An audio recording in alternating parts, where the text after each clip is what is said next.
오랜만에 방송을 하네요. 전문가를 위한 C++ 지금 시간이 나서 4장 다시 녹화를 하려고 합니다. 제가 이것 때문에 장비도 구입을 했어요. 이제는 마이크도 제대로 들릴 것 같아요. 스파르탄 Q라고 해서 이거랑 마이크는 이전에 썼던 거 슈어 마이크랑 이런 장비들을 조금 구입을 해놨습니다. 아무튼 제가 따로 이전부터 그랬지만 제가 따로 자료를 준비를 해서 이렇게 하지는 않을 거고, 그냥 제가 이 책 전문가를 위한 C++라는 책 1권 책을 읽어가면서 그냥 저 혼자 공부하는 거를 녹화를 하려고 해요. 아무튼 재사용성을 높이는 디자인 챕터 4. 이 장의 내용은 재사용 철학, 왜 재사용을 염두에 두고 디자인해야 하나, 재사용 가능한 코드를 디자인하는 방법, 추상화를 어떻게 활용하는가, 재사용을 고려한 코드 구조화 전략 3가지, 그리고 사용성 높은 인터페이스 디자인 전략 6가지, 범용성과 사용 편의성을 조화시키는 방법에 대한 내용이 챕터 4입니다. 라이브러리나 이미 존재하는 코드를 이용하는 것은 재사용 전략의 절반일 뿐이다. 나머지 절반은 내가 작성하는 코드들을 재사용할 수 있게 만드는 것이다. 잘 만들어진 라이브러리와 그렇지 않은 라이브러리에 어떤 차이가 있는지 아마도 경험했을 것이다. 잘 만들어진 라이브러리는 기분 좋은 편리함을 느끼게 해주지만, 엉성하게 만들어진 라이브러리는 어떻게든 이용해보려는 노력에도 스트레스만 잔뜩 주다가 결국 내 손으로 직접 만들게 한다. 다른 프로그래머의 사용을 의도해서 만들어진 라이브러리든 단순히 클래스 계층을 이루려는 것이든지 간에 항상 코드 재사용을 염두에 두고 있어야 한다. 언제 어디서 비슷한 기능을 필요로 할지 모른다. 이 장에서는 챕터 2에서는 코드 재사용을 고려한 디자인을 소개하고 라이브러리와 기존 코드를 어떻게 활용하는지 설명했었는데, 이 장에서 지금 챕터 4에서는 코드 재사용의 다른 측면인 재사용 가능한 코드의 디자인을 다룬다. 재사용이 있는 디자인은 3장에서 설명한 객체 지향 원칙들을 기반으로 해서 몇 가지 새로운 전략과 가이드라인을 통해 만들어진다. 재사용 철학, 코드를 디자인할 때는 자신을 포함하여 다른 프로그래머들이 사용할 수 있게 만들어야 한다. 이러한 원칙은 라이브러리나 프레임워크처럼 애초부터 다른 프로그래머의 이용을 목적으로 만들어진 코드에만 적용하는 것이 아니다. 클래스, 서브 시스템, 컴포넌트, 그 어떤 것이든 프로그램을 만들기 위해 디자인되는 것이라면 모두 적용된다. 항상 한번 만들고 여러 번 사용한다는 사고방식을 가져야 한다. 이러한 접근 방식을 추구하는 데는 몇 가지 이유가 있다. 코드가 단 하나의 프로그램에서만 이용되는 경우는 매우 드물다. 다른 데서 어떤 형태로든 재사용된다고 확신해도 좋다. 그래서 처음부터 제대로 디자인되어야 한다. 재사용 높게 디자인하면 시간과 돈을 절약할 수 있다. 만약 코드가 재사용되기 어려운 형태로 만들어졌다면 나중에 비슷한 기능이 필요로 할 때 동료 또는 나 자신이 바퀴를 2번 발명해야 하는 상황이 발생할 수 있다. 작성되는 코드는 항상 팀 내 다른 프로그래머가 이용할 수 있어야 한다. 어떤 프로젝트를 혼자서 진행하는 경우는 거의 없다. 동료에게 잘 디자인되고 알찬 기능을 가진 라이브러리를 제공하면 팀 업무에 큰 도움이 될 수 있다. 재사용성 높은 디자인을 다른 말로 하면 협업성 높은 디자인이라고 할 수 있다. 재사용이 높은 디자인은 나 자신의 업무에 가장 먼저 도움이 된다. 경험 있는 프로그래머는 작성한 코드를 절대 그냥 버리지 않고 시간이 갈수록 여러가지 유용한 라이브러리와 도구들로 개인 포트폴리오를 구축하게 된다. 미래에 어떤 기능을 필요로 하게 될지 지금 당장은 절대 알 수 없다. 법인, 회사에 속한 개발자로서 코드를 작성하거나 디자인하게 되면 일반적으로 그 지적 재산권이 해당 법인, 회사에 속하게 된다. 고용관계가 끝난 후에라도 내가 작성한 코드를 개인적으로 보관하면 법을 위반하는 것이 될 수 있다. 프리랜서로서 고객에게 직접 고용된 경우도 마찬가지다. 이건 무슨 얘기냐면, 회사에서 여러분들이 실제 프로그래머 취직을 해서 회사에서 작성한 모든 코드들은 다 회사에 기속이 돼요. 우리께 절대 아니에요. 계속 회사에서 작업한 코드를 가지고 뭐 있을 수는 있죠. 사실은 뭐 그냥 복사해서 이렇게 자기 이 추억을 간직할 수는 있는데 그걸로 다른 제품을 만들거나 하는데 사용해서는 안 돼요. 재사용이 높은 코드를 디자인하는 방법. 재사용이 높은 코드는 두 가지 특성을 만족해야 한다. 첫째, 다른 분야의 애플리케이션이나 조금 다른 사용 시나리오에서도 무리 없이 적용이 가능하도록 기능이 충분히 일반화되어 있어야 한다. 그래서 기능이 충분히 일반화되어 있어야 하고, 두 번째로 재사용이 높은 코드는 언제나 사용하기 쉬워야 한다. 사용하기 쉬워야 사람들이 재사용을 많이 하겠죠. 인터페이스와 기능을 이해하는데 너무 많은 시간을 소비하지 않고도 충분히 준비된 상태에서 목적하는 애플리케이션에 적용할 수 있어야 한다. 코드를 전달하는 수단 또한 중요하다. 소스 코드 상태 그대로 전달할 수도 있고 정적 또는 동적 라이브러리 형태로 전달할 수도 있다. 어떤 방법을 쓰느냐에 따라 코드를 작성하는 방법에도 제한이 가해진다. 이 장에서 사용하는 고객, 사용자, 클라이언트라는 용어는 완성된 프로그램의 최종 사용자가 아니라 코드의 인터페이스를 넘겨받아 그것을 이용할 코드를 작성하는 프로그래머를 의미한다. 그리고 클라이언트 코드는 이렇게 인터페이스 이용을 위해 작성된 코드를 뜻한다. 그러니까 뭐 고객, 사용자, 클라이언트라는 용어를 저도 자주 사용을 해요. 뭐 클라이언트 아닌 서버. 그거를 단순히 그냥 뭐 서버 클라이언트 프로그래머를 지칭하는 걸 수도 있고요. 뭐 게임 플레이 뭐 쪽, 뭐 AI 쪽, 뭐 이런 서로 이렇게 연결되는 부분을 서로 사용하는 뭐 API를 공유해서 사용할 수도 있는데 그런 것들을 이제 뭐 클라이언트 쪽에서는 크게 그냥 클라이언트라고 얘기를 하거든요. 저 같은 경우에도. 그런데 여기서 얘기하는 것도 마찬가지예요. 그런 클라이언트라는 용어가 완성된 프로그램의 최종 사용자, 그러니까 뭐 우리가 뭐 워드 같은 걸 만들면 그거를 사용하는 사람들이 아니고요. 그걸 사용하는 일반 유저들이 아니고 여기서 말하는 클라이언트라는 거는 그 워드를 개발할 때 서로 개발자들끼리 이제 클라이언트, 만일 제가 어떠한 코드를 제공을 하고 함수를 제공하고 그 함수를 누군가 다른 사람이 쓴다면 그 사람이 제가 만든 API에 대한 클라이언트인 거죠. 그런 의미로 사용을 하고 있어요. 여기서는 재사용이 높은 코드를 디자인할 때 가장 중요한 것은 추상화이다. 이거는 예전에도 많이 나왔죠. 이 장에서 챕터 2에서 텔레비전을 예로 들었듯이 텔레비전의 인터페이스를 이용할 때 텔레비전이 내부적으로 어떻게 동작하는지 알 필요가 없다. 코드를 디자인할 때도 이렇듯 인터페이스와 구현을 분리해야 한다. 이렇게 분리되면 고객 입장에서 코드 내부가 어떻게 구현되었는지 이해할 필요가 없어지기 때문에 코드를 사용하기가 훨씬 쉬워진다.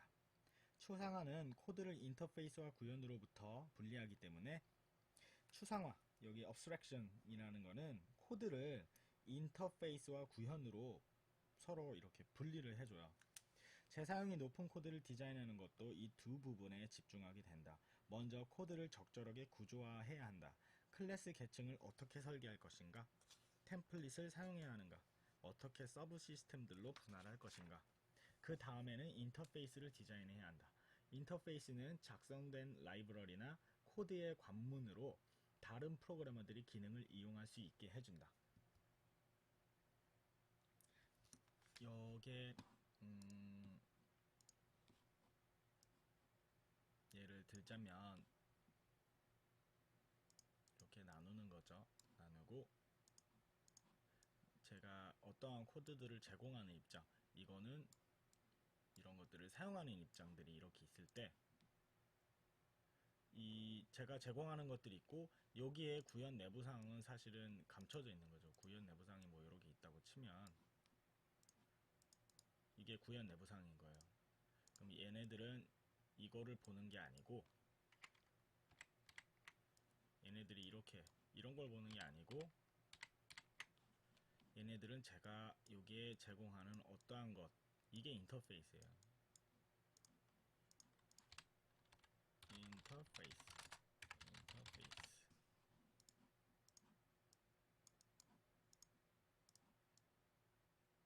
인터페이스인 거예요. 쭈쭈쭈 지워야겠다.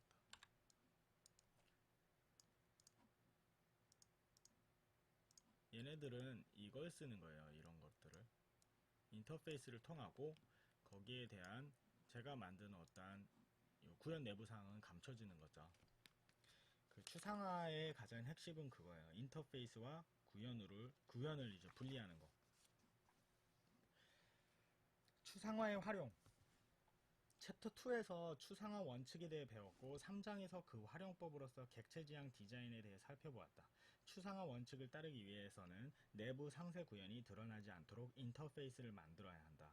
인터페이스와 구현에는 분명한 구분이 있어야 한다. 이제 그 상세 구현이 드러나지 않는다는 게 지금 조금 전에 제가 설명한 그거예요. 구현은 여기에 있고 구현이 여기 있고 구현이 여기 있는데 여기 있는 애들이 이걸 바로 접근하는 게 아니고 레이어가 나눠져 있다면 이 인터페이스를 통하는 거죠. 그리고 여기에 대한 구현 내부 사항은 다 감춰지는 겁니다. 추상화를 적용하면 코드를 이용할 고객뿐만 아니라 나 자신에게도 이익이 된다. 고객은 상세 구현 내용을 공부하지 않고도 목적하는 기능을 이용할 수 있기 때문에 이익이 되고, 개발자 자신은 코드의 인터페이스를 바꾸지 않아도 내부 구현을 자유롭게 수정할 수 있기 때문에 이익이 된다. 이렇게 지금 내부 구현을 자유롭게 수정할 수 있다. 내부 구현을 자유롭게 수정할 수 있다는 말이 이 구현과 인터페이스가 나눠져 있기 때문이에요. 만약 이게 나눠져 있지 않으면은 제가 여기서 뭔가를 바꾸면 이게 바로바로 여기에 영향을 끼치게 되거든요. 제가 만일 뭐 예를 들어서 그냥 간단한 함수, 그냥 펑션이었던 거예요. 펑션 뭐 이런 함수가 내부적으로는 이렇게 써요. 내부적으로는 A, B 뿐만 아니라 C나 D나 뭐 이런 걸 더 쓰는데, 이게 만약 이렇게 돼 있었다면, 인터페이스가 이렇게 있으면 얘네들은 이 함수를 호출할 때 단순히 A와 B만 넘겨주면 되죠. A와 B만 넘겨주면 돼요. 그런데 만약 이거를 구현에 있는 거를 바로 요 다른 외부 있는 애들한테 다 알려줄 경우에는, 제가 만약 이거를 하나 int 뭐 c 하나를 추가를 하면 여기 있는 모든 애들도 다 그 소스를 수정을 해줘야 돼요. 구현 내부 사항이 바뀌었다는 것만으로 외부에 있는 사람들이 소스를 수정해야 된다는 거예요. 이거는 이런 것 때문에 구현과 인터페이스를 나누는 거거든요. 구현과 인터페이스를 나누는 거. 그래서 내부 구현을 자유롭게 수정할 수 있기 때문에 이익이 된다. 이 말이 그 말이에요. 즉, 업그레이드나 버그 수정이 필요할 때 고객에게 인터페이스 사용 코드를 수정하라고 부담스러운 요청을 하지 않아도 됩니다. 만약 동적 라이브러리를 이용했다면 고객이 빌드조차 하지 않아도 됩니다. 동적 라이브러리는 뭐 DLL 같은 거죠. DLL이랑 스태틱 라이브러리, LIB 뭐 이런 것들, 이거는 동적이 아니고 정적이기 때문에 이거는 만약 내부 구현상이 바뀌어도 링크를 다시 해줘야 돼요.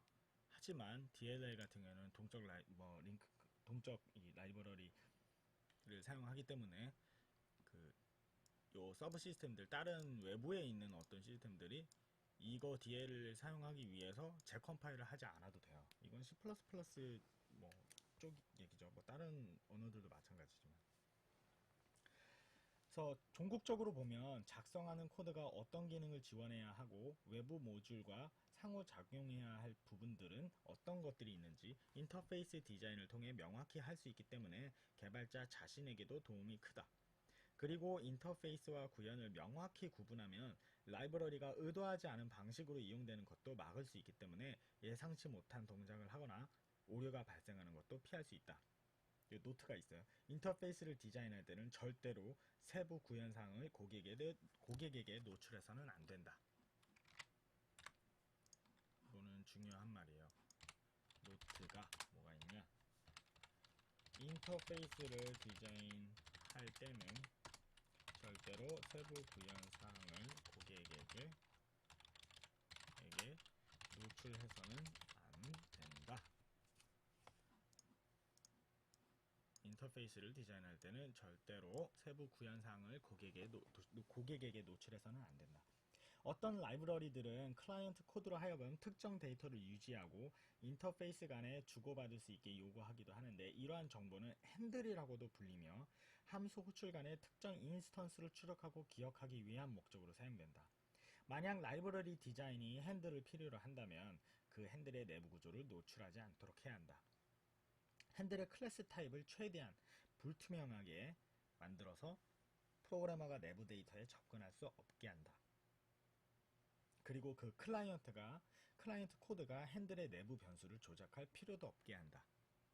잘못된 디자인의 예로 이 체제의 저자 중 하나는 에러 로그를 켜고 끄기 위해 불투명한 타입이어야 할 핸들에 특정 멤버 변수를 세팅할 수 있게 오픈했었다. 추상화는 너무나 중요하기 때문에 디자인 과정의 전반에 걸쳐서 고려되어야 한다. 디자인 과정에서 이루어지는 작은 결정마다 추상화 원칙을 만족하는지 되물어 보아야 한다. 스스로를 사용자 입장에 두고 인터페이스 각각에 대해 그것을 이용함에 있어 내부 구조를 알아야 하도록 만들지는 않는지 생각해 봐야 한다.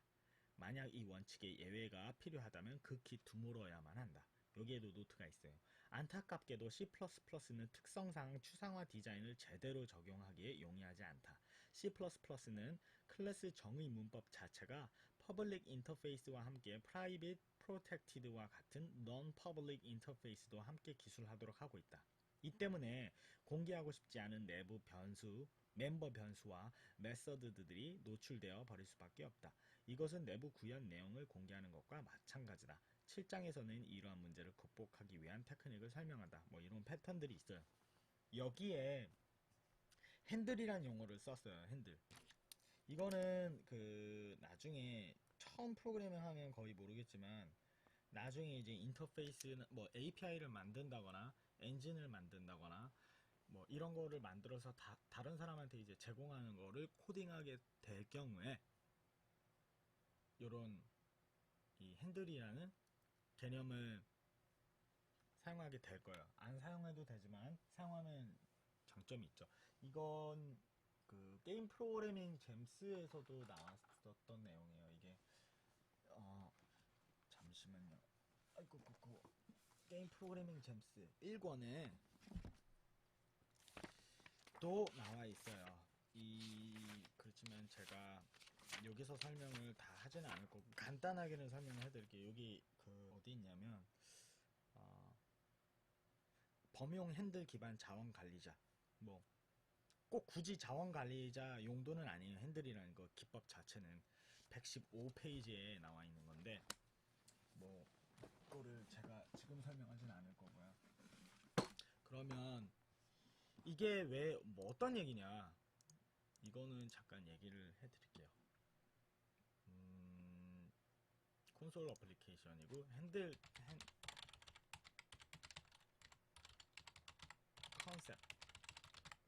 핸들 컨셉이라는 거를 프로그램을 제가 간단하게 코드를 짜서 보여드릴게요. 제 방송은 제가 공부도 하면서 제가 알고 있는 것들이나 뭐 저는 책을 읽는 걸 좋아하는데 이게 또 부담이 돼요. 나름대로 제가 그냥 혼자 읽었으면 이미 벌써 다 읽었는데 일부러 방송을 하려고 이 책을 안 읽었어요. 제가. 아무튼 핸들이란 개념, 만일 예를 들어서 어떤 구조체를 제공을 해요. 예를 들어서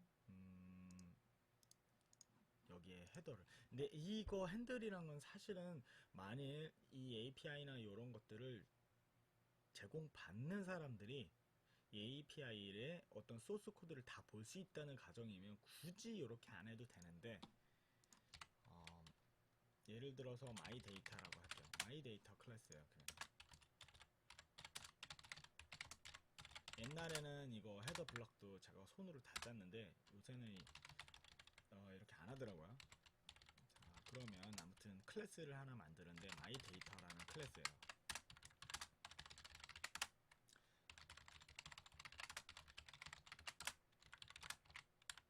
자, 만들었죠. 그리고 이 myData라는 거를 여기서 쓸 거예요. 이제 핸들 컨셉이라는 데서 include 해서 가 아니고 myData 라고 있어요. 그리고 마이데이터에 있는 마이데이터라는 클래스를 이렇게 사용할 수 있겠죠. 근데 이렇게 되면 자 보세요. 여기 내부에 어떠한 변수가 있다고 하죠. 데이터 A라고 있고 데이터 B라는 데이터가 있어요. 이렇게 될 경우에 이거를 퍼블릭 안 하고 프라이빗으로 해둬요. 아무튼 헤더를 보면 이 데이터를 볼 수 있다는 거예요. 이해하시겠어요? 이 핸들 컨셉이라는 게 있고 이 마이 데이터가 다른 스태틱 라이브러리 뭐 라이브러리로 빠져 있어요. 그래도 아무튼 이게 다 보인다. 이게 C++의 단점이라는 건데 안 보이게 할 수 있는 방법들도 있어요. 아무튼 지금 제가 보여드리려는 건 어떤 거냐면 예를 들어서 뭐 create my data라는 거를 하나를 만들어요. 근데 그리고 저거 이 my data의 데이터 A를 제가 찍고 싶은 거예요. 자, my data가 있는데 데이터가 있죠. 그리고 데이터에 접근하면 이렇게 찍을 수 있겠죠. 만약 printf로 한다면 이렇게 할 거라는 거예요. 그리고 create my data라는 함수는 뭐라냐면 my data라는 걸 하나 만들어서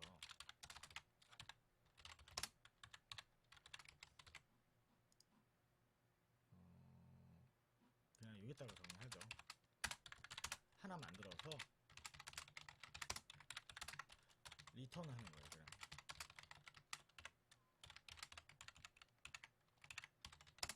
하나를 만들어서 그냥 리턴 하는 거예요. 그러면 쓰레기 값이 나오겠죠. 컴파일을 시켜서 실행을 해보면 지금 디버그 모드니까 0이 나오는 건데 아무튼 릴리스면 아마 쓰레기 값이 나와요. 메모리의 어떤 쓰레기 값. 근데 이렇게 될 경우에는 얘 안에 있는 이런 것들이 접근이 가능하다는 것도 이거 되게 별로 안 좋은 그냥 뭐 전 정답은 없다고 봐요. 안 좋다기보다는 그냥 제가 지금 설명하는 거는 핸들 방식이 어떻게 하는 거냐.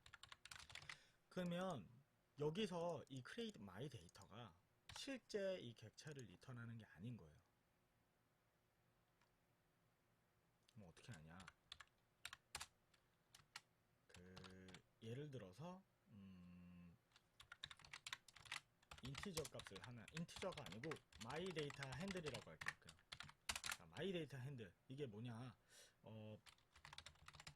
type day 해서 define이죠. type define 해서 my data handle이 my data handle 네, 이렇게 하면은 이렇게 해놓고 이게 뭐냐면 그냥 인티저 값이다. 이렇게 했었나? 헷갈려요 지금. 이렇게 하면 핸들이라는 게 인티저 값이 결국은 인티저예요 그냥. 근데 이렇게 해버리면 안 되죠. 어떻게 하냐면 my data라는 걸 하나 만들어요. 그리고 내부적으로 여기에서 내부적으로 어떠한 인티저 값을 가지고 있어요. unique id라는 식으로 해서 가지고 있어요. 그리고 여기에 벡터로 가지고 있어요.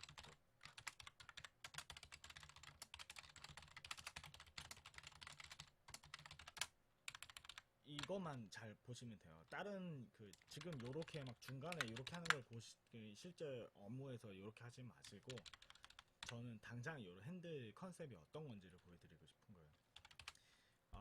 벡터에 들어가는 게 my data예요.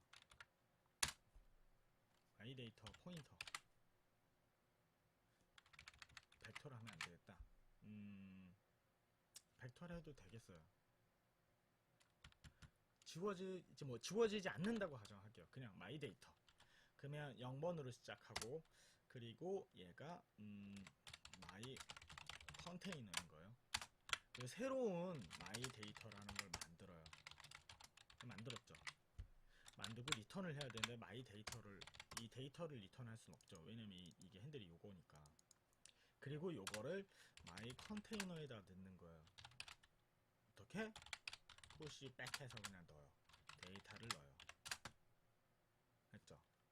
그리고 유니크 아이디를 리턴을 해요. 처음에는 마이너스 1로 합시다. 그리고 유니크 아이디는 항상 플러스가 되는 거예요. 근데 이게 스태틱으로 되어 있으니까 바깥에서 접근을 못하겠구나. 이렇게 되면 사실은 여기서 접근이 되는데 이거를 접근을 못한다고 그냥 가정을 해요. 그냥 여기 다른 헤더나 이 내부에서 감춰져 있게. 원래는 이게 이렇게 돼 있으면 안 되고 다른 매니저 뭐 이런 게 있을 수도 있겠지만 아무튼 이렇게 있어요. 넣었어요. 얘는 my create data 하면 실제 핸들이라고 있는 거예요. 핸들. 이제 핸들은 있겠죠. 근데 핸들로서 할 수 있는 게 아무것도 없어요. 왜냐면 얘는 뭐냐면 인티저거든요. 그냥 이해하시겠어요? 인티저예요. 그러면 이제 어떤 걸 하냐, 뭐 get data a라고 하자. get data a. 그리고 이거에 사용되는 핸들은 요거다.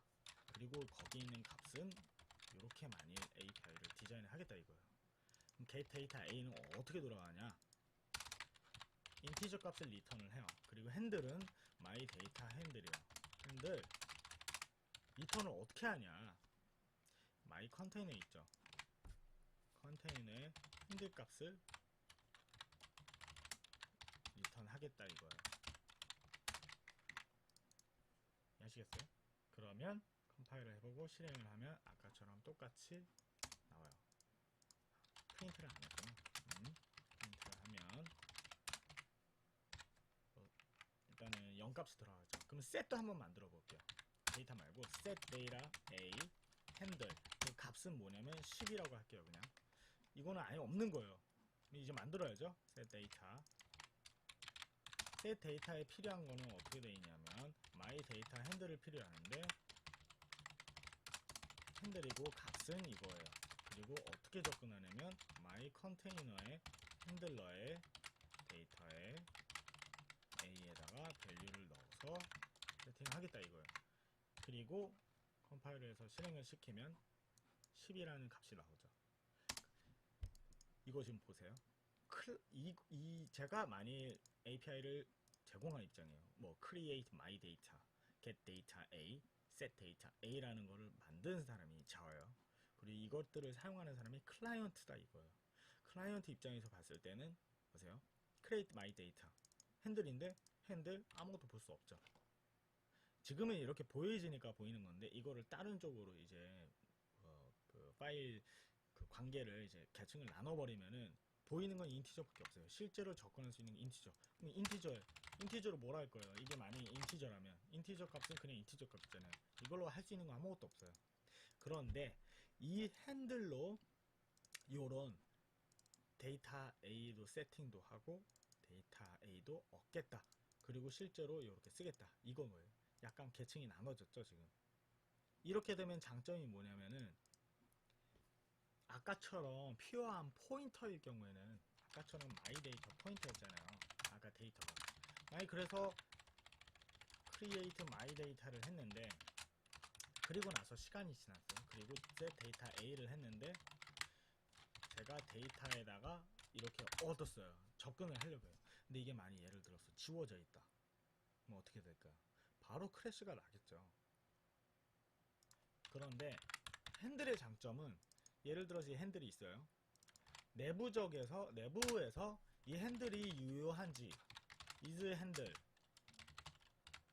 is valid라고 하죠. 그래서 체크를 해서 이 핸들이 밸리드 한지 안 한지에 따라서 어떤 거를 하고 아니라면 어떤 다른 것들을 할 수 있겠죠.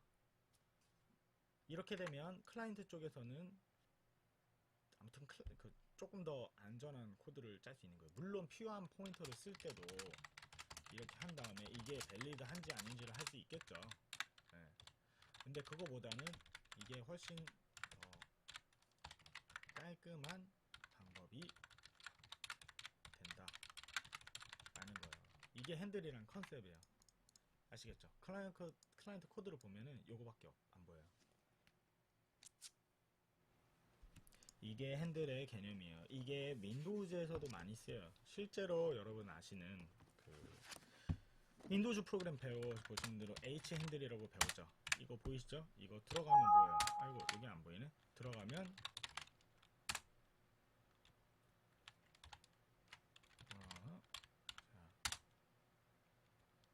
핸들인데, 이 핸들이 뭐냐면요, 실제로는 막 이렇게 뭐야, 원래 예전에는 인트저 값이었는데 안 보이네. 매크로다. 따따따.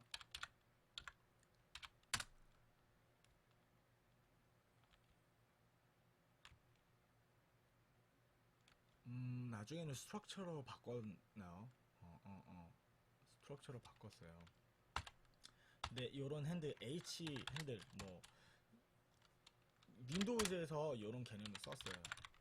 이 개념 자체는 언제 나온지는 저도 잘 모르겠는데, 윈도우즈에서도 이런 핸들이라는 개념 많이 써서 그 뭐 스크롤바도 그렇고 윈도우 뭐 크리에이트 스크롤 윈도우 만들고 나면 이거 리턴 값이 다 이 핸들이거든요. 유니크가 아니고 이게 아스키가 아니고 보면은 define 다 define 윈도우즈 EX 요거에 들어가서 보면 리턴 값이 핸들이죠. 요런 것들을 넣어서 뭔가 윈도우를 만들긴 했지만 거기에 대한 내부적인 사항은 알 수가 없어요. 그냥 핸들을 이용해서 제공하는 함수들만 써라 이건 거예요. 다 감춰놓은 거예요. 그게 핸들이란 컨셉입니다.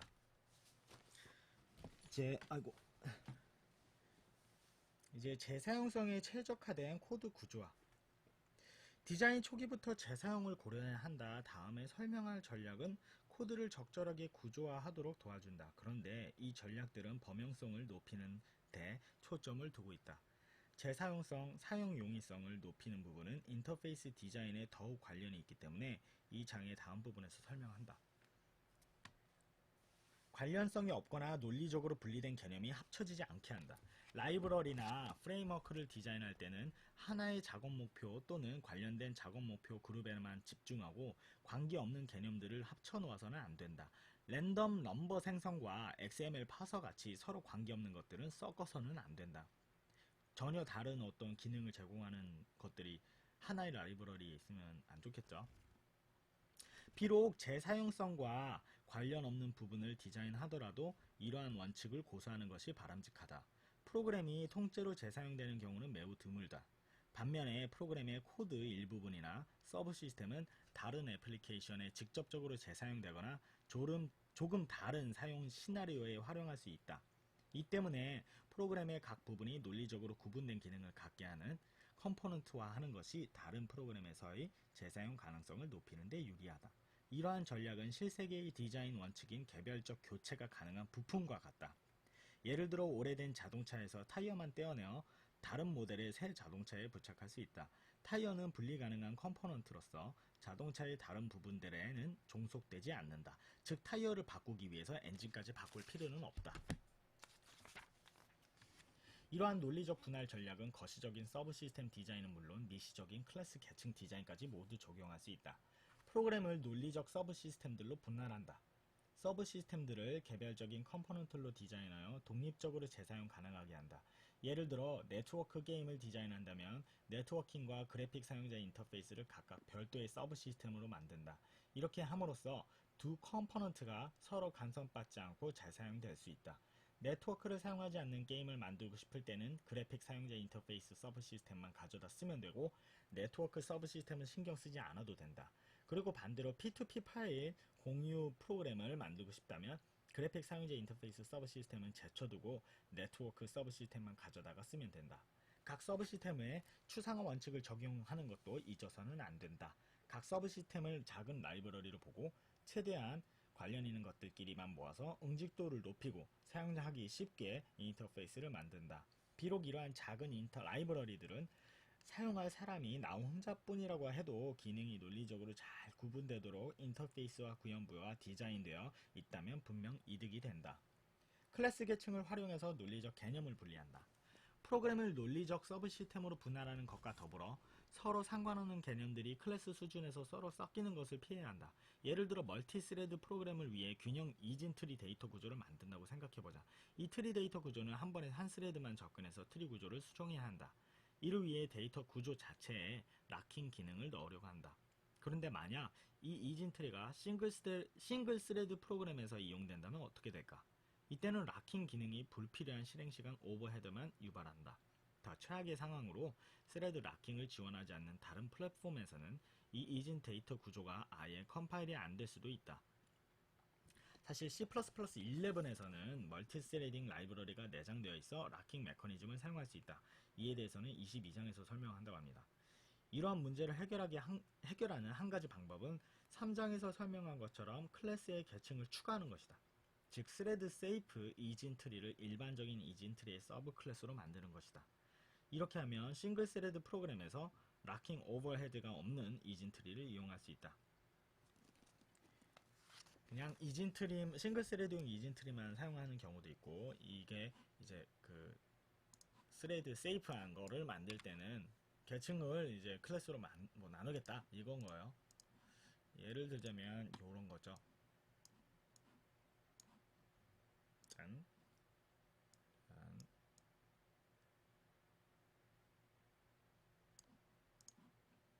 항상 얘기하지만 저는 그림을 못 그려요. 이진 트리. 스레드 세이프 이진 트리. 자, 요렇게. 그리고 이 화살표의 관계는 뭐 이거는 검정색으로 그냥 칠해져 있어요. 근데 저는 이런 표현보다는 이런 표현을 써요. 그냥 이게 UML 표준인 거죠. 이게 무슨 의미냐면 이진 트리가 있고 이 스레드 세이프 이진 트리는 이 이진 트리를 상속한다 라는 의미예요. 이러한 전략은 스레드 세이프와 이진 트리처럼 두 개의 서로 다른 논리적 개념이 있을 때 효과적이다. 개념이 3개, 4개로 늘어나면 점점 복잡해진다. 예를 들어 n차원 트리와 이진 트리에 대해 각각 스레드 세이프 버전과 일반 버전을 지원해야 한다고 생각해보자. 논리적으로 보면 이진 트리는 n차원 트리의 특수 케이스이기 때문에 n차원 트리의 서브 클래스가 되어야 한다. 비슷하게 스레드 세이프 데이터 구조도 일반 데이터 구조의 특수 케이스이기 때문에 일반 데이터 구조의 서브 클래스여야만 한다. 이러한 분할은 선형적인 계층으로 표현할 수가 없다. 한 가지 가능한 방법은 그림 4-2와 같이 스레드 세이프 특성을 첨가 클래스로 사용하는 것이다. 이러한 계층 디자인을 구현하려면 5개의 서로 다른 클래스를 만들어야 한다. 하지만 기능이 명확하게 구분되기 때문에 투자할 가치가 있다.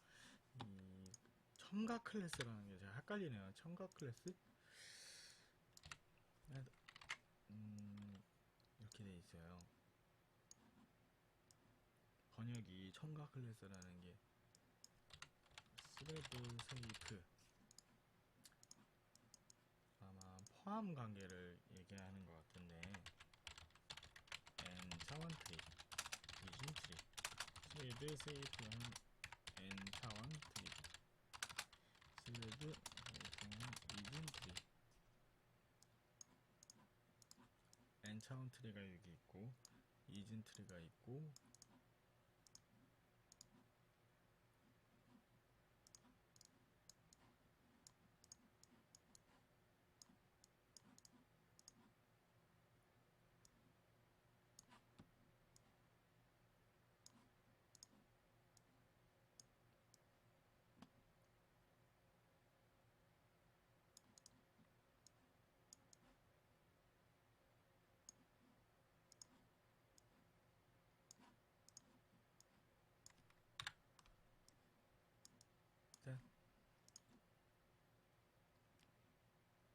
n차원 트리를 이진 트리가 상속을 하고 있고요. 그리고 스레드 세이프한 n차원 트리와 n차원 트리는 스레드 세이프를 상속하고 n차원 트리도 상속하는 이렇게 돼 있어요. 스레드 세이프한 이진 트리는 스레드 이진 트리를 상속하고 근데 이 부분 제가 뒤에 더 읽어봐야겠네요.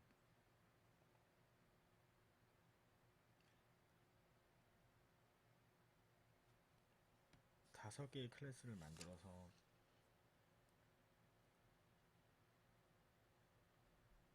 첨가 클래스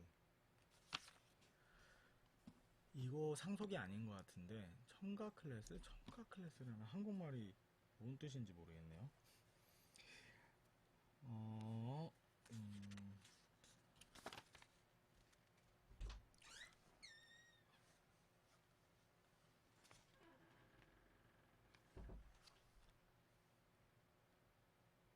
어그리게이션을 이용해 논리적 개념을 분리한다. 첨가 클래스. 잠깐만요. 첨가 클래스.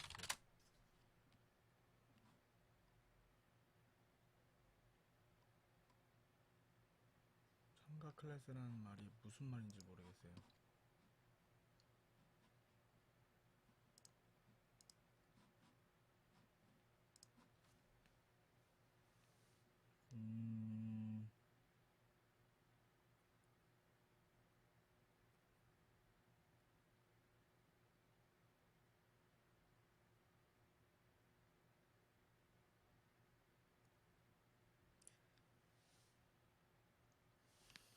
책에 세 개를 검색해 볼게요. 첨가 클래스.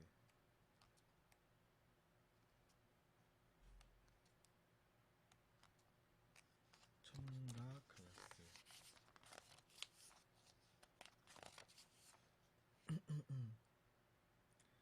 첨가 클래스 154. 읽어봤었는데 154. 여기 있네. 아, 믹스인 클래스. 그냥 다중상소. 아, 첨가 클래스는 클래스 관계의 또 다른 형태. C++에서는 첨가 클래스가 문법적으로 다중상속과 같다. 다중상속이에요. 다중상속. 다중상속이라는 뜻입니다. 네, 안녕하세요. 풀 오브 오렌지님 안녕하세요. 어그리게이션을 이용해 논리적 개념을 분리한다. 어그리게이션은 3장에서 설명한 이제 has 관계 모델과 같다. 지금 코딩하는 게 아니고요.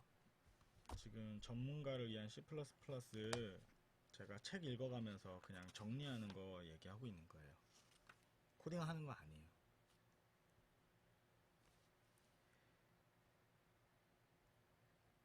그래서 객체가 다른 객체를 내부에 가짐으로써 그 객체가 제공해주는 기능을 수행한다. 이거는 상속이 아니고 이제 해저 관계. 어그리게이션을 이용하면 관계가 없거나 관계가 있더라도 상속으로 풀 수 없는 기능을 분리할 수 있다. 예를 들어 패밀리 클래스를 만들어서 가족 구성원 정보를 담고자 하는 경우 당연하게도 트리 데이터 구조가 가장 적합하다. 이때 패밀리 클래스의 트리 데이터 구조를 직접 구현하는 대신 별도의 트리 클래스를 이용할 수도 있다. 패밀리 클래스는 단순히 트리 인스턴스를 가진다. 객체 지향적으로 표현해서 패밀리는 트리와 has 관계가 된다. 이러한 방법으로 트리 데이터 구조가 다른 프로그램에서도 쉽게 재사용될 수가 있다. 사용자 인터페이스에 대한 종속성을 제거한다. 데이터 관리 라이브러리를 만든다면 데이터 조작 부분이 사용자 인터페이스 부분과 분리되기를 바랄 것이다. 이런 종류의 라이브러리는 어떤 종류의 사용자 인터페이스가 사용될지 가정해서는 안 된다. 사용자가 윈도우 GUI 어플리케이션을 사용할 수도 있기 때문에 C 아웃이나 C 에러, C 인, 스탠다드 아웃, 스탠다드 에러, 스탠다드 인 같은 텍스트 인터페이스에 의존해서는 안 된다. 그리고 GUI 어플리케이션의 사용만을 가정하더라도 팝업 창이나 메시지 박스를 직접 이용해서는 안 된다. 그런 부분들을 라이브러리를 이용하는 쪽에서 그런 부분들은 이제 라이브러리를 이용하는 쪽에서 담당할 부분이다. 사용자 인터페이스에 유존성이 있는 경우 사용성이 떨어질 뿐만 아니라 클라이언트 코드로 하여금 에러 상황에 적절하게 대응하거나 조용히 처리할 수 없게 만든다. 지금 제가 오랜만에 방송을 했고요. 전문가를 위한 C++라는 책이 있어요. 이 책이고요. 이 책이고요. 이 책을 지금 1, 2, 3장까지는 제가 방송을 해서 유튜브에 올려놨고요. 이거 제가 시간이 오랜만에 나서 이제 4장을 하고 있어요. 진행하고 있는 거예요.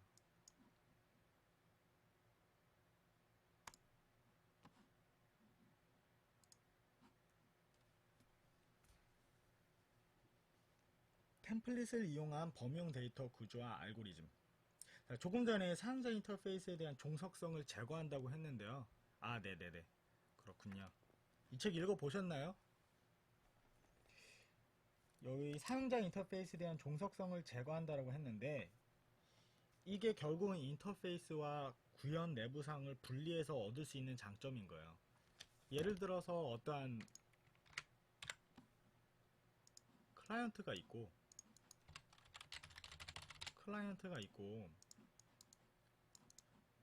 얘가 가지고 있어요.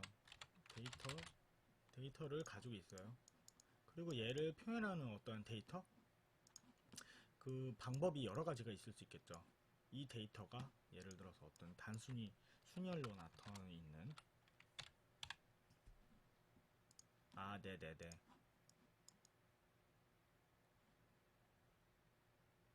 프로그래머 지망생이시군요. 이 137이라는 데이터를 뭐 예를 들자면 원으로 표현할 수도 있겠죠.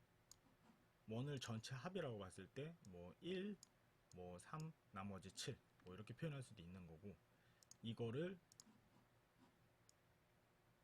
네모난 수직 그래프로 표현할 수도 있겠죠. 13, 이건 7이면 뭐 한 이 정도 되겠구나. 아무튼 그래서 구현 내부 이 구현 내부 상황과 인터페이스를 분리해서 좋은 점은 이 클라이언트와 이 요런 사항들을 전부 다 이렇게 레이어로 나누겠다는 거야. 나눠서 좋은 점은 너무나 많아요. 그냥 나누는 게 무조건 좋다고 거의 보시면 되지만, 아무튼 너무나 간단한 어플리케이션 같은 경우는 안 나눠도 되고요. 뭐 회사에서 어떤 작업을 할 때는 대부분이 이렇게 구현 내부 상황과 인터페이스를 나누는 것이 좋습니다. 그래서 템플릿을 이용한 범용 데이터 구조와 알고리즘에 대해서 이야기를 할게요.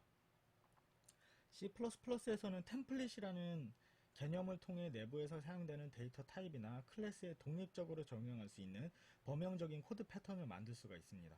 예전에 제가 C++ 디자인 with Revealed라는 책을 그 유튜브랑 아프리카에서 강좌를 했었는데, 그때 템플릿 많이 다뤘어요. 많이 혹시 지금 오신 분들이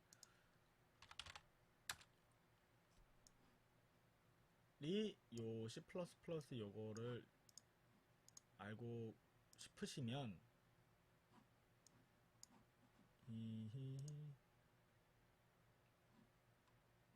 이걸로 검색을 해보시면 돼요. C++ 디자인 패턴 리비얼드라는 내용이 있어요. 여기에서 제가 템플릿까지도 다 강좌를 했었으니까 이거 참고 한번 해보시면 도움이 될 것 같아요. 그렇습니다.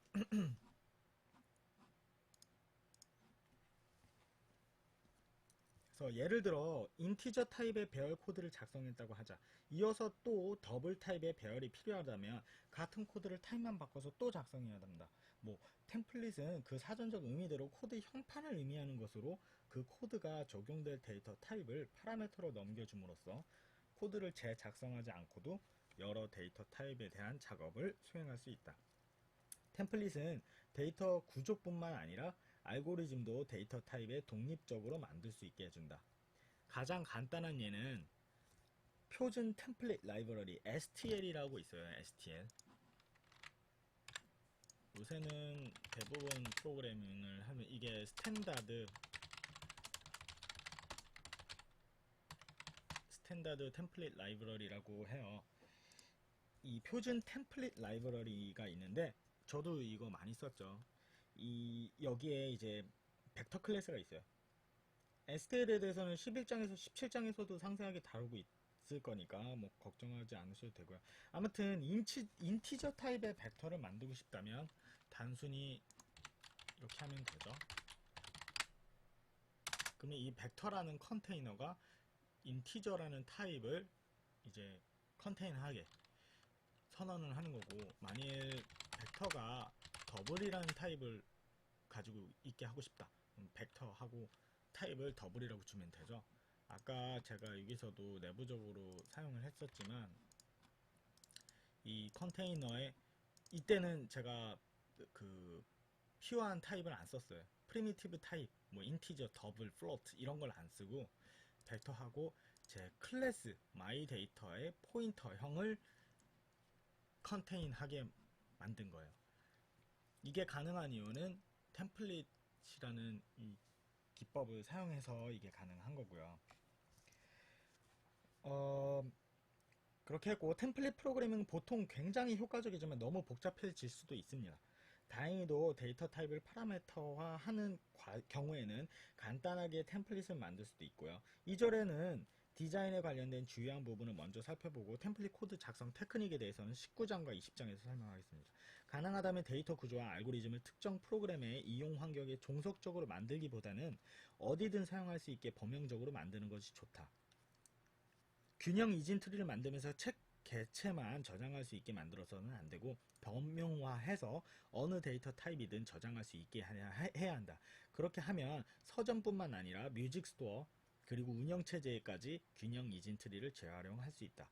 이러한 전략이 표준 템플릿 라이브러리 STL의 개발 의도이다. STL은 처음에는 HP에서 만들었어요. HP 프로그래머가 제가 알기로는 HP라고 휴렛 패커드 있죠? 거기에 똑똑하신 분이 STL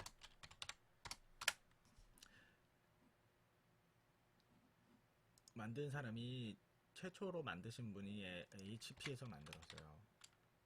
여기 나와 있죠. 휴렛 패커드 랩실에 어떤 사람이 만들었어요. 이름은 제가 모르겠네요. 이 사람이 만들었나? 검색을 해볼까요?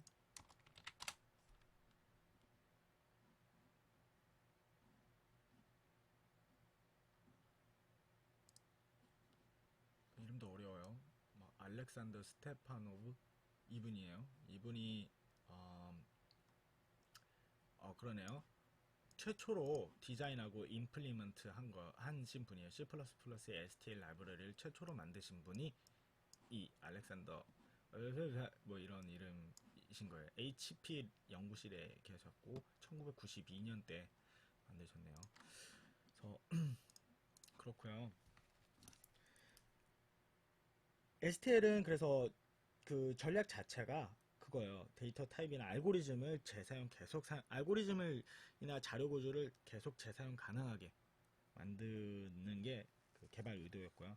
STL은 어떤 데이터 타입에도 사용할 수 있는 범용 데이터 구조와 알고리즘을 제공하는 것이 있습니다. 그게 STL입니다. 예전에 얘기를 하자면 옛날에 게임 같은 거를 만들 때는 자료 구조 막 이런 걸 만들었어요. 그러니까 이 STL이란 거를 안 쓸 때 제가 99년 뭐 이때도 프로그램을 했으니까 게임 쪽을 했었거든요. 그때 요런 벡터를 안 썼어요. STL을 안 쓰고 다 만들어서 썼었거든요. 다 만들어서 쓰고 그러면 그때도 예를 들자면 뭐 컨테이너를 하나 만드는데 이거는 이제 제가 주석 처리를 하고요. 이 내용은 아까 처음에 지금 들어오신 분도 계셔서 이거는 아까 처음에 제가 핸들이라는 개념 컨셉 어떤 게 핸들인지 이런 거 설명을 한 거였고요. 그 옛날에는 클래스도 아니었죠. 그냥 스트럭처로 썼었어요. 그냥 스트럭처. 그리고 리스트인데 리스트 노드 뭐 이런 식으로 했었어요. 근데 이 리스트 노드들을 여기에는 뭐가 있냐면 뭐 리스트 노드 넥스트 뭐 이런 식으로 했죠. 그리고 여기에 있는 데이터. 근데 이렇게 되면 리스트 노드라는 것이 컨테인할 수 있는 데이터가 인티저형밖에 안 돼요. 이거는 엄연하게 이제 무슨 걸, 뭐 어떤 걸 의미하냐? 이 말 자체가 인티저형이 된다는 거예요. 인티저형 리스트 노드. 그럼 많이 더블이 필요하다. 또 이렇게 되겠죠. 이 인티저가 아니고, 이렇게 더블형을 또 만들겠죠. 더블. 이렇게 되면은 코드북가 계속 일어나게 되거든요. 그래서 옛날에는 그래도 똑똑하면 이렇게 안 했죠. 이렇게 안 하고 이거는 C++ 말고요. 옛날 C책을 보면 대부분 이렇게 했어요. 데이터를 보이드 포인터로 가져올 수 있게. 그럼 형변을 해가지고 어떠한 데이터도 이 리스트 노드에다가 넣을 수가 있겠죠. 옛날에는 이런 식으로 다 했었어요. 근데 템플릿이 있게 됨으로써 얼마나 편해졌냐. 해놓고 타입은 뭐냐면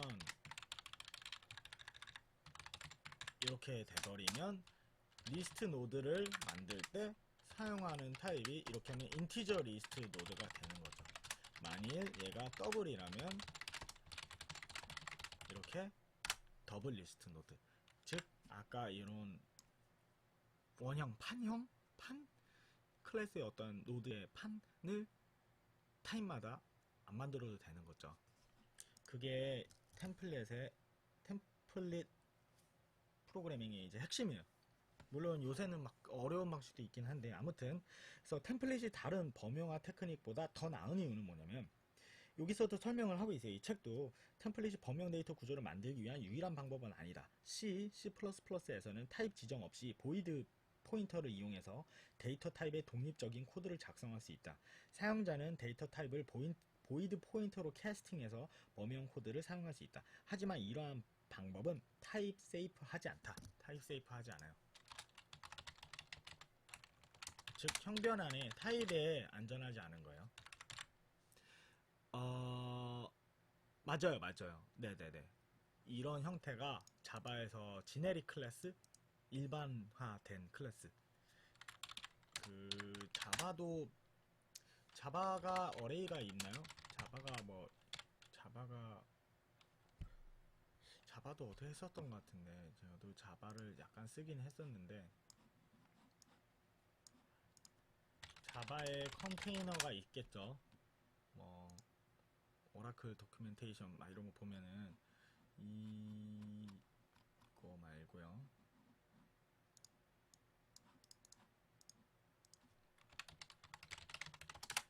스탠다드 What are the containers in Java? 스택 오버플로이 이렇게 나와 있는데, 보면은 useful 페이지가 이렇게 있네요. 보니까 컬렉션에 있고 리셋, 뭐 리스트 큐, 덱 큐, 뭐 이런 게 있어요. 보면은 리스트가 있으니까 리스트, 자바의 리스트라고 딱 검색하면 나올 것 같아요.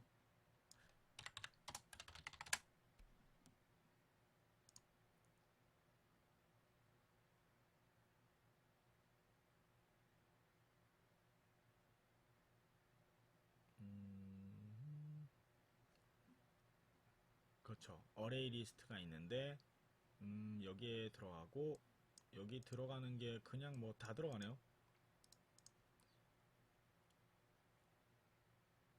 이렇게 다 들어가면은 요렇게죠. 그렇죠. 요렇게 하면은 이제 박싱 언박싱이 일어나는 게 아니고, 요거 같은 경우에는 아마 박싱 언박싱이 일어날 거예요.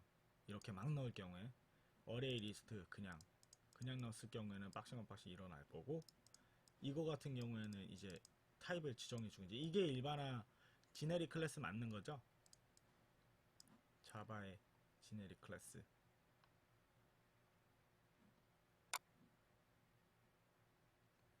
맞는 것 같아요.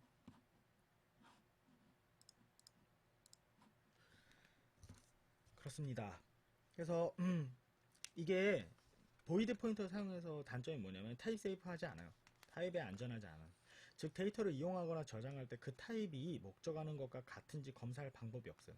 데이터를 이용하려면 보이드 포인터에서 의도했던 타입으로 다시 캐스팅해야 되는데, 이러한 작업은 원래 데이터 타입이 캐스팅하는 타입과 다를 수도 있기 때문에 이건 안전하지가 않아요. 예를 들어 인티저 타입 데이터를 데이터 구조에 이용하는 경우를 생각해 보는데, 처음에는 인티저 타입을 보이드 타입으로 캐스팅한 다음에 꺼낼 때 이거를 프로세스 뭐 포인터 타입으로 캐스팅할 경우에는 이제 프로그램이 완전히 다르게 돌아가는 거죠. 맞군요. 조금 전에 그 자바의 이 템플릿이라는 것이 자바에서 지네릭 클래스와 같은 것이냐, 그래서 같은 게 맞는 것 같아요. C샵에도 지네릭 클래스, 지네릭 컨테이너 뭐 이런 게 있으니까 그게 결국은 템플릿이신 거죠. 그래서 이 타입 세이프 하지 않기 때문에 별로 요새는 이제 사용을 하지 않고요. 보이드 포인터 외에 또 다른 방법은 공통의 상위 클래스를 두는 방법이에요. 이거는 뭐 다형성, 폴리모피즘을 활용해서 특정 클래스의 서브 클래스라면 해당 데이터 구조를 이행할 수 있게 되니까, 뭐 그거를 이용한다고 합니다. 자바는 언어 차원에서 이러한 방법을 사용하는데 모든 클래스는 오브젝트 클래스의 서브 클래스이기 때문에 컨테이너 클래스가 오브젝트를 객체를 대상으로 작성되어 있다면 모든 타입에 대해서 대응할 수 있다. 하지만 이러한 방법은 엄밀히 말해서 타입 세이프하지 않다. 컨테이너에서 객체를 꺼내 쓰려면 그 객체가 어떤 서브 클래스 타입을 가졌는지 기억했다가 해당 타입으로 다운캐스팅 해야 한다. 하지만 템플릿은 제대로만 작성되었다면 타입 세이프하다. 템플릿은 인스턴스화 되고 나면 지정된 타입만 저장할 수 있다. 만약 다른 타입을 저장하려 하면 컴파일 에러가 발생한다. 즉 컴파일 타임 때 이거를 결정해서 돌아가니까 그 속도가 아마 더 빠를 거예요. 단 템플릿의 문제점. 템플릿도 완벽하진 않다. 첫 번째로 문법 자체가 혼란스럽다. 예, 이거 맞아요. 특히 템플릿을 처음 접하는 사람이라면 더더욱 그렇고, 두 번째로 코드의 파싱이 어려워져서 모든 컴파일러가 C++ 템플릿 표준을 지원하지는 않는다. 이거는 대부분 이제 잘 모르시는 분들도 많아요. 그러니까 표준 명세를 하는 사람들은 다른 사람들이고, 이거를 명세에 맞게 실제로 컴파일러를 만드는 사람들이 있겠죠. 뭐 볼랜드나 아니면 마이크로소프트사나 아니면 다른 이제 뭐 오라클이나 이런 사람들이 그 컴파일러를 명세대로 만드는데 똑같이 만든다는 보장은 없어요. 예.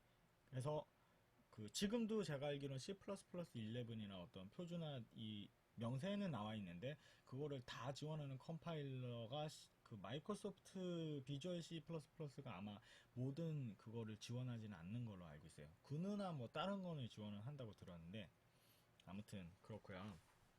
그래서 만약 사용중인 컴파일러가 C++ 템플릿 표준을 완전하게 지원하지 못한다면 STL의 일부 기능은 사용할 수 없을 것입니다. 반면에 어떤 컴파일러가 STL을 모두 지원한다면 그 컴파일러는 거의 대부분 템플릿 프로그래밍을 소화할 수 있다. 템플릿은 한 데이터 구조에 한 타입의 객체만 저장할 수 있고 여러 데이터 타입을 동시에 적용하기 어렵다. 예를 들어 균형 이진 트리를 템플릿으로 작성했다면 인스턴스화된 템플릿에 대해 트리 항목으로 프로세스 객체를 넣는다든지 인티저 값을 넣는다든지 둘 중 한 가지만 할 수 있다. 같은 트리에 프로세스 객체와 인티저 값을 모두 넣을 수는 없다. 이러한 제약은 타입 세이프한 템플릿의 특징 때문으로 타입 세이프가 중요하지는 하지만 어떤 사용 케이스에는 심각한 제약이 되기도 합니다. 뭐 이런 것들을 또 해결하기 위해서 아까처럼 자바에서 사용했던 것처럼 그 상위 객체가 뭐 오브젝트나 이런 것처럼 하면 오브젝트로 넣으니까 모든 그 컨테이너에다가 여러 개를 다 넣을 수 있겠지만 결국은 그 캐스팅이 일어나야 되는 거라서 뭐 부스트의 뭐 애니 요런 식을 요런 거를 템플릿 썼죠. 그것도 아무튼 논외고요. 아무튼 템플릿과 상속 템플릿을 이용해야 할지 상속을 이용해야 할지 결정하기 어려운 때가 있다. 이럴 때는 다음과 같은 기준으로 생각하면 된다. 서로 다른 타입에 대해 같은 기능을 제공하길 원한다면 템플릿이 유리하다. 예를 들어 어떤 데이터 타입에도 적용할 수 있는 범용, 정렬 알고리즘을 만든다면 템플릿을 이용한다. 어떤 데이터 타입도 저장할 수 있는 컨테이너를 만든다면 이때도 템플릿을 이용한다. 즉 데이터 구조나 알고리즘이 모든 타입을 같은 방식으로 취급한다면 템플릿화하는 것이 좋다. 만약 타입에 따라서 서로 다른 동작을 해야 한다면 상속을 이용한다. 예를 들어 Q와 우선순위 Q같이 두 개의 서로 비슷하지만 다른 형태를 보이는 컨테이너를 만들어야 한다면 상속을 이용한다. 템플릿과 상속을 함께 이용할 수도 있다. 템플릿 Q를 만들어 어느 타입이나 저장할 수 있게 하면서 그 템플릿 Q를 상속받아 템플릿화된 우선순위 Q를 만들 수도 있다. 템플릿 문법에 대해서는 19장에서 자세히 다룬다. 오류 검사와 안전장치 프로그램을 디자인할 때는 다시 다른 그 프로그래머가 이용하더라도 항상 안전하게 할 수 있어야 한다. 가장 기본적인 것은 오류 상황을 검사하는 것이다. 예를 들어 랜덤 넘버 생성 라이브러리는 양수를 CD 값으로 입력받아야 하는데 사용자가 항상 양수를 입력한다고 가정해서는 안 된다. 입력된 값이 적합한지 검사를 하고 문제가 있으면 에러 코드를 리턴하거나 exception, 그 예외를 발생시켜야 한다. 그리고 라이브러리는 오류 상황에서 콘솔이나 메시지 박스를 통해 에러 메시지를 직접 출력하거나 애플리케이션을 종료시켜버려서는 안 된다. 비유를 들자면 세금을 환급받기 위해 회계사를 고용했다고 생각해보자. 회계사에서 지난 1년간의 재무 정보를 알려주고 회계사는 이러한 정보를 기반으로 세무 신고 양식을 채워나간다. 이때 회계사는 단순히 기계적으로 입력란을 채우는 것이 아니다. 주어진 정보에 오류가 있는지 없는지, 세법에는 합당한지 아닌지 하나하나 확인한다.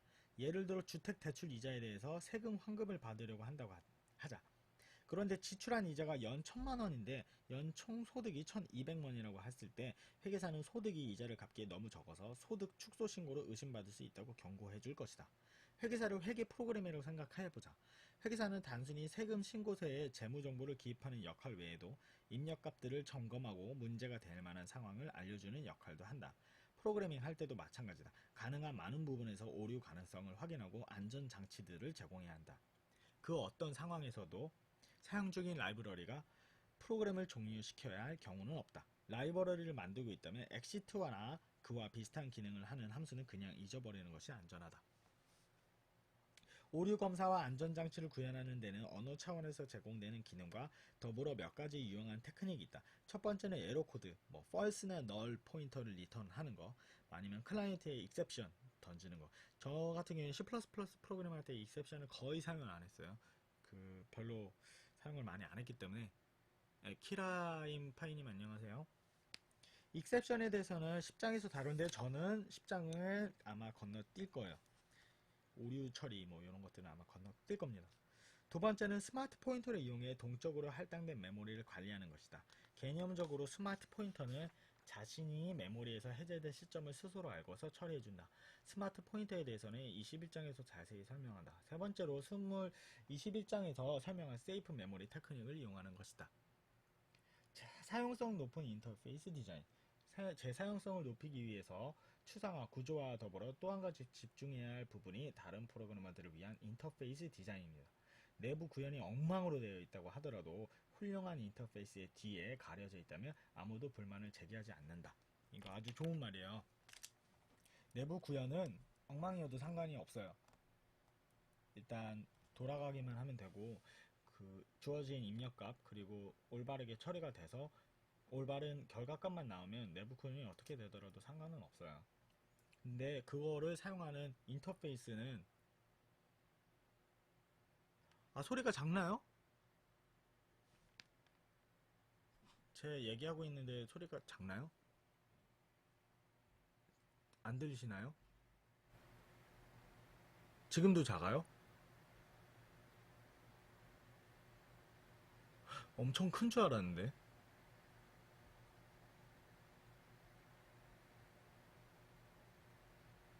지금도 혹시 작나요?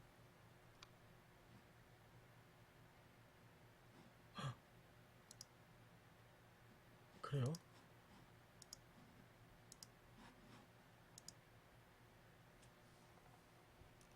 지금은 들리나요?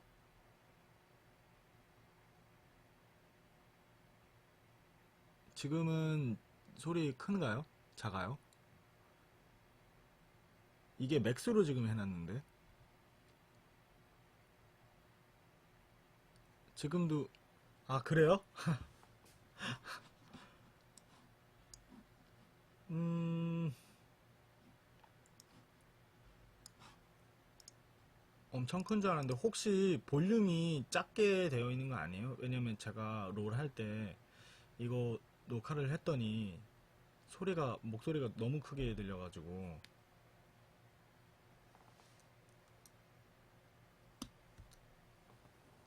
잠깐만요.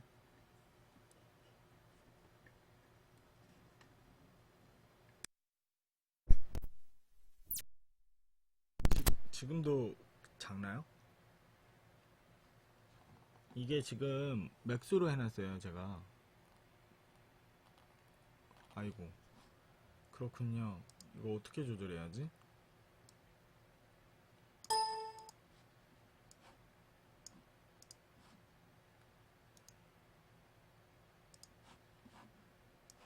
이거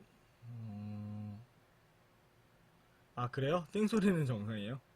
마이크만? 마이크만 작나요? 하.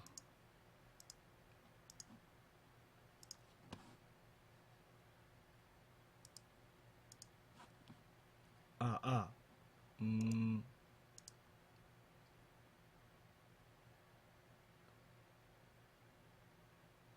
저는 이게 제대로 들린다고 생각했는데, 마이크 부스트?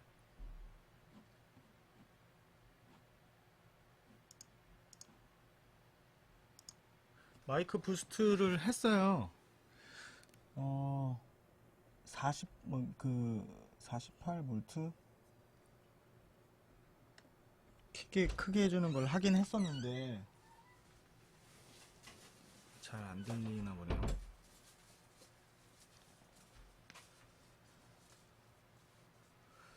그렇군요.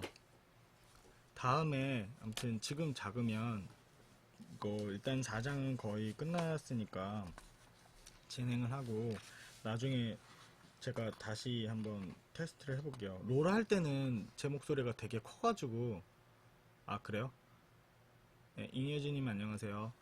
예. 그래서 롤 할 때는 제 목소리가 너무 크게 들려가지고, 이게 일부러 조금 줄여놨었거든요. 그렇군요. 지금 혹시 잉여진님도 제 목소리 작게 들리나요?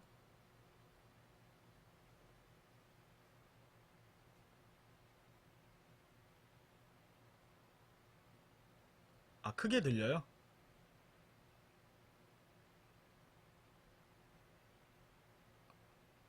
아, 폰으로요? 네. 그렇군요. 제가 나중에 다시 녹화를 할 때는 조금 그 볼륨을 체크를 하고 그리고 나서 녹화를 할게요. C++ 강의도 제가 했어요.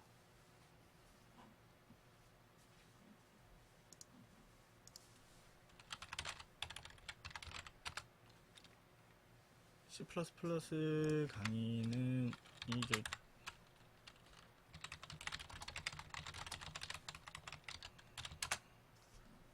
아이고 제 걸로 그냥 네 예전에 했었어요. 예전에 했었고요. 이거는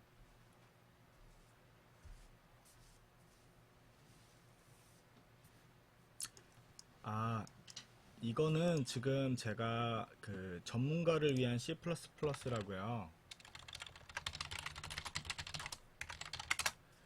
이것도 C++ 강의까지는 아니에요. 강의는 아니고 그냥 제가 공부하면서 정리하는 그거랑 방송이에요. 특별하게 뭐 어떤 이걸로 제가 PT를 준비해서 이렇게 강의하는 건 아니에요. 이 책 지금 진행하고 있고요. 오디오북이라고 생각하시면 돼요. 아무튼 제가 이 책 진행하고 있고 지금 4장 하고 있습니다. 네. 아무튼 마이크는 다음에 제가 다시 테스트를 할게요. 죄송하고요. 아무튼 그래서 내부 구현이 엉망으로 되어 있더라도 훌륭한 인터페이스 뒤에 가려져 있다면 아무도 불만을 제기하지 않는다고 합니다. 하지만 아무리 구현이 훌륭해도 인터페이스가 엉망이라면 문제가 됩니다. 서브 시스템이나 클래스는 어떠한 상황에도 심지어 여러 프로그램에서 재사용할 계획이 없다고 하더라도 좋은 인터페이스를 가져야만 합니다. 왜냐하면 나중에 정말 재활용할 일이 없다고 장담할 수도 없고, 특히 여러 개발자가 팀으로 개발할 때는 좋은 인터페이스 없이는 생산성을 높이기 어렵기 때문입니다. 인터페이스의 기본적인 역할은 코드를 사용하기 쉽게 하는 것이고, 하지만 어떤 경우에는 다양한 경우에 범용적으로 적용할 수 있어야 할 수도 있다. 몇 가지 테크닉을 이용하면 범용성까지 지원할 수 있다. 네, 아장아장님 안녕하세요. 하지만 가셨어요, 바로. 잠시만요.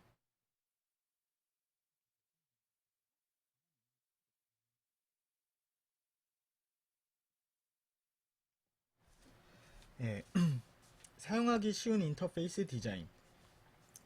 인터페이스는 사용하기 쉬워야 한다. 그렇다고 사소한 것들만 담으라는 뜻은 아니다. 최대한 단순해야 하고 목적하는 기능을 직관적으로 소용할 수 있어야 한다. 간단한 데이터 구조를 이용하거나 필요한 기능을 찾기 위해서 사용자가 라이브러리의 소스 코드를 분석하기 위해서는 안 된다. 이 절에서는 인터페이스를 사용하기 쉽도록 디자인하기 위한 전략을 설명한다. 사용하기 쉬운 인터페이스의 개발. 사용하기 쉬운 인터페이스를 만드는 가장 좋은 방법은 이미 통용되는 표준이나 익숙한 방법을 채용하는 것이다. 사람들은 무언가를 처음 볼 때 과거 사용해 보았던 비슷한 것과 같은 사용법을 가졌으리라 짐작한다. 이 때문에 기존의 것과 비슷한 인터페이스를 가진 것은 쉽게 이해하고 받아들이며 문제도 적게 일으킨다. 예를 들어 자동차 조향 장치를 디자인한다고 생각해보자.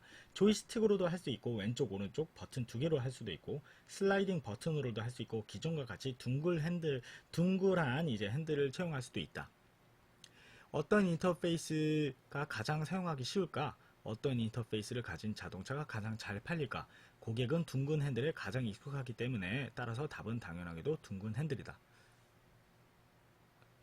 네네네네. 맞습니다.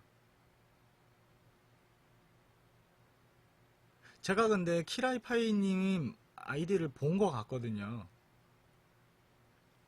네, 봤었던 것 같아요. 물론 혁신하는 것도 중요하다. 그런데 인터페이스의 혁신보다는 구현 내용의 혁신에 집중하는 것이 좋다. 예를 들어 고객들이 가솔린 엔진과 전기 모터가 하이브리드된 자동차 기술 혁신에 관심이 많다고 하자. 이러한 자동차들은 시장에서 일정 부분을 차지하며 잘 팔릴 것이다. 왜냐하면 기존 자동차와 인터페이스가 동일하기 때문에 새로운 운전 방법을 배워야 하는 부담 없이 혁신적인 고연비 자동차를 이용할 수 있기 때문이다. 이것은 C++에 적용하면 C++ 프로그래머에게 익숙한 표준에 맞춰 인터페이스를 디자인해야 한다.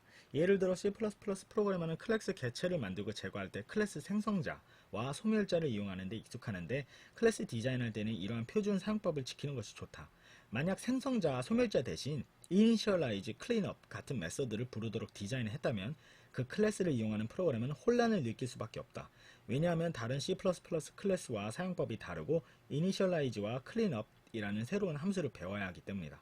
새로운 사용법을 확인할 시간이 없는 프로그래머라면 클래스 객체를 만들고 제거할 때 initialize와 cleanup의 호출을 빼먹고 오류를 발생시킬 것이다. 인터페이스를 만들 때는 항상 사용자 입장에서 생각해야 한다. 일반적인 관례와 상식이 맞는지, 사용자의 기대와 다르게 행동하지 않는지 생각해보자. 저도 이 인터페이스 같은 경우에는 읽은 책들이 몇 권 있어요. 뭐 예를 들자면 이 책에 관련된 책들이 많지는 않아요. 뭐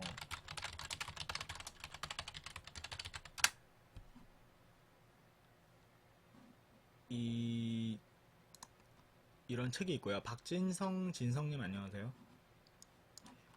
이게 책으로도 나왔어요. 요 프레임워크 디자인 가이드라는 뭐 네이밍 컨벤션, 네이밍 뭐 가이드라인도 있고요. 이거는 C++ 내용이에요. 저 C샵인 내용이에요.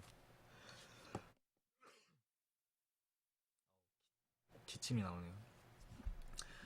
그래서 뭐 캐멀 캐스팅 뭐 이런 거 쓴다. 네이밍은 어떻게 쓰겠다. 이런 것들 C샵이라는 언어에서 어떻게 사용했는지 요것도 있고요. 책으로도 나왔어요. 이 책이에요.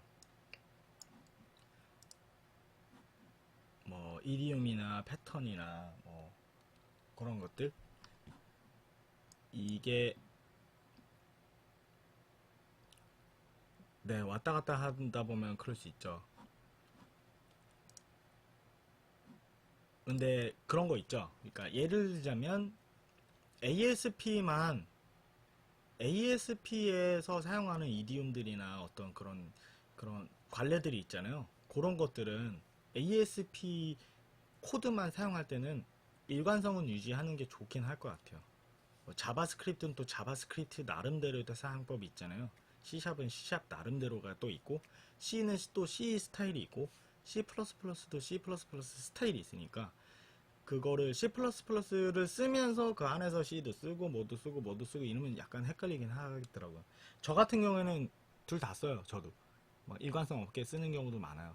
근데 이제 나중에 시간이 돼서 봤을 때는 이제 하나로 이렇게 통일을 하면 좋긴 한 것 같더라고요.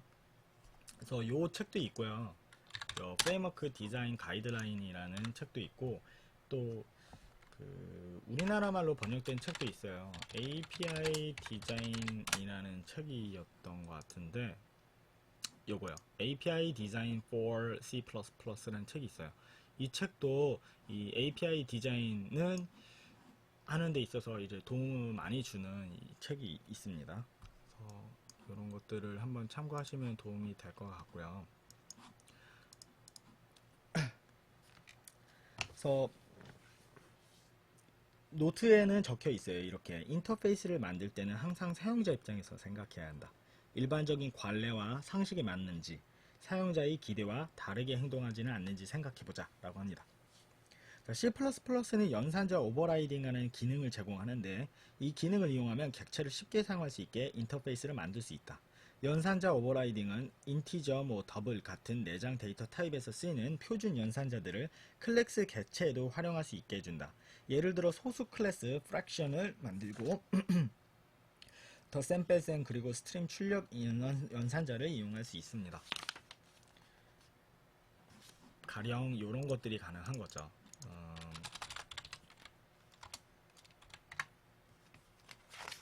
제가 이런 것들이 있고요.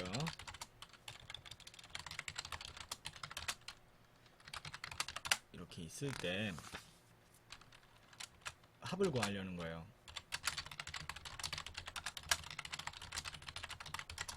F1에다가 F2를 이렇게 바로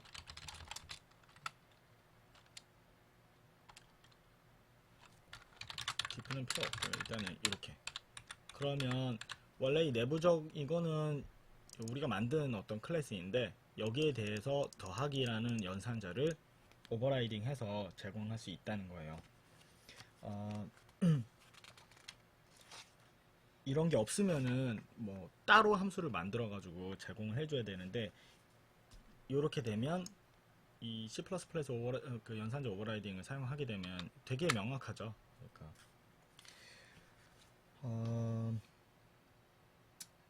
근데 여기서 얘기하는 거는 이제 연산자 오버라이딩을 남용해서는 안 된다고 해요. 플러스 연산자를 뺄셈하도록 오버라이딩하고 마이너스 연산자를 곱셈하도록 오버라이딩 하는 것도 가능한데 이렇게 하다면 오히려 직관성을 해칠 것이고 이거는 프로그래머를 연맥이자 이런 방식이죠. 그렇다고 연산자의 원래 의미에만 맞춰서 오버라이딩 해야 한다는 뜻은 아니다. 예를 들어 스트링 클래스는 플러스 연산자를 오버라이딩 해서 문자열을 이어붙이는 데 적용할 수도 있다. 이것은 분명 문자열의 덧셈에 대해서 직관적인 동작이다. 스트링 클래스에 대해서는 14장에서 다루고 연산자 오버라이딩의 상세한 내용도 역시 7장이나 18장을 에서 이제 설명하도록 하겠습니다. 필요한 기능을 빼먹지 않는다. 이 전략은 두 단계로 이루어지는데 먼저 사용자가 필요로 할 모든 기능을 인터페이스에 담는다. 얼핏 생각하기엔 너무 당연해 보이는데 자동차를 만들 때 속도계를 빼먹고는 사용자에게 속도를 확인하면서 운전하고 하지는 않는다. 마찬가지로 프랙션 클래스를 만들면서 분모와 분자에 접근할 때 그 메서드를 빼먹지는 않는다. 이거는 사용자가 필요로 할 모든 기능을 인터페이스에 담는 건 저는 동의하지 않아요. 왜냐면 이거가 저는 필요할 때 인터페이스를 만들고 구현을 해요. 어떻게 사용할지도 모르는 상황에서 미리미리 인터페이스를 만들어 놨다가 대부분은 코드를 다시 짜거나 오히려 다른 프로그래머가 그 코드를 이해하는데 더 도움이 안 돼요. 그래서 저 같은 경우에는 모든 사용하지도 않을 것들을 미리 다 만들어 놓지는 않아요. 여기에 또 적혀 있네요. 하지만 애매모호한 기능이 있을 수 있다. 사용자가 이용할 가능성이 있는 불명확하지만 잠재적인 요구 사항들까지 모두 포함한다는 것이 첫 번째 단계. 만약 인터페이스를 특정한 관점에서만 생각한다면 사용자가 조금 다른 방식으로 이용할 때 필요한 기능을 빼먹을 가능성이 높다. 예를 들어 게임 볼드 클래스를 만들 때 체스나 바둑만 고려한 나머지 윷놀이처럼 한 위치에 말이 여러 개 들어갈 수 있는 경우는 지원하지 못할 수도 있다. 당연하지만 모든 경우에 대비한 라이브러리를 만드는 것은 어렵기 때문에 실현 불가능할 수도 있다. 그렇다고 모든 케이스를 담아서 완벽한 인터페이스를 만들려고 할 필요도 없다. 미리 생각해본다는 것이 중요하고 가능한 수준에서 최선을 다하면 된다. 다음 단계는 인터페이스에 담은 기능을 최대한 구현하는 것이다. 이때 라이브러리 자체적으로 알 수 있거나 인터페이스를 달리했다면 필요하지 않았을 정보를 사용자에게 요구해서는 안 된다. 예를 들어 라이브러리에서 임시 파일이 필요할 때 사용자한테 임시 파일을 생성할 경로를 물어봐서는 안 된다. 사용자로서는 임시 파일이 있든 없든 아무런 상관이 없다. 라이브러리 스스로 임시 파일을 생성할 만한 경로를 찾아야 한다. 더 나아가서 라이브러리가 스스로 할 수 있는 중간 작업을 사용자에게 떠넘겨서도 안 된다. 예를 들어 랜덤 넘버 생성 라이브러리에서 랜덤 넘버 알고리즘이 상위 비트와 하위 비트를 따로 출력할 때 그 결과를 합친 후에 사용자에게 전달하지 않고 사용자가 직접 비트 연산을 하게 만들어서는 안 된다. 정리되지 않고 어수선한 인터페이스, 빠진 기능이 없도록 하는데 너무 골몰한 나머지 상상 가능한 모든 기능을 너무 오버해서 담는 경우도 있다. 실제로 있어요. 이런 인터페이스는 필요한 기능을 담고 있음에도 인터페이스가 너무 난잡한 나머지 사용자가 목적하는 작업을 수행하는 데 어떻게 사용해야 하는지 도대체 알 수가 없다. 불필요한 기능이 인터페이스에 있으면 안 된다. 인터페이스는 최대한 단순하고 가벼워야 한다. 이러한 요건은 앞서 이야기한 전략과 약간은 모순되는 것으로 보일 수도 있다. 그런데 빠뜨리는 것 없이 담는 것과 상상 가능한 모든 것을 담는 것은 분명히 다르다. 상상 가능한 모든 것을 담는 것은 분명 정상적이지 않다. 꼭 필요한 기능 외에 불필요하거나 생산성을 떨어뜨리는 기능은 빼는 것이 바람직하다. 다시 한번 자동차를 생각해보자. 자동차를 운전할 때는 몇 가지 컴포넌트를 이용한다. 핸들, 브레이크 페달, 가속 페달, 변속 스틱, 백미러, 속도계, 그 밖에 이런저런 편의장치 조정을 위한 버튼과 다이얼들이 있다. 이제 자동차가 아닌 비행기 콕핏을 생각해보자. 수백 개의 버튼과 다이얼, 조정 스틱과 모니터가 있는데 자동차 운전에 비교하면 비행기 조종은 거의 불가능하다. 비행기 콕핏의 인터페이스는 너무나 복잡한데 자동차 운전을 할 때는 고도를 확인할 필요도, 관제탑과 통신을 할 필요도 없고 날개나 엔진 랜딩 기어를 조정할 필요도 없다. 라이브러리 개발 측면에서 봤을 때 작은 라이브러리는 유지보수하기도 편하다. 모두를 만족하게 하는 큰 라이브러리를 만들어야 한다면 실수의 가능성을 열어놓아야 한다. 모든 부분이 서로 연관되게 복잡하게 구현된 코드는 작은 실수 하나에도 라이브러리 전체 기능이 망가질 수 있다. 불행하게도 인터페이스를 간결하게 만드는 일은 말로 하기는 쉽지만 현실에 적용하기에는 굉장히 어렵다. 왜냐하면 어떤 부분이 필요하고 어떤 부분이 필요하지 않은지는 주관적이기 때문이다. 어떤 부분이 필요하고 불필요한지 개발자도 판단할 수 있고 사용자도 판단할 수 있다. 문서와 주석. 인터페이스가 아무리 쉬워도 사용법에 대한 문서는 있어야 한다. 사용법을 알려주지 않고서 프로그래머가 알아서 잘 사용하기를 기대할 수는 없다. 아무리 하찮은 물건을 사더라도 항상 설명서가 따라온다. 인터페이스에 대한 문서를 제공하는 데는 두 가지 방법이 있다. 하나는 인터페이스 소스 코드 자체에 주석을 다는 것이고 다른 하나는 별도의 문서를 만드는 것이다. 이 두 방법을 모두 지원해야 한다. 운영체제 API들은 별도 문서로만 제공한다. 유닉스나 윈도우 헤더 파일들은 주석이 거의 지원되지 않는다. 유닉스에는 보통 맨 페이지라 부르는 온라인 매뉴얼로 제공되고 있고 윈도우에서는 개발 환경 IDE의 도움말 시스템에 내장되어 있다. 대부분의 API나 라이브러리들이 인터페이스 코드에 주석을 제공하지 않지만 주석을 통한 문서화는 사실 매우 중요하다. 주석 없이 코드만 있는 헤더 파일을 제공해서는 안 된다.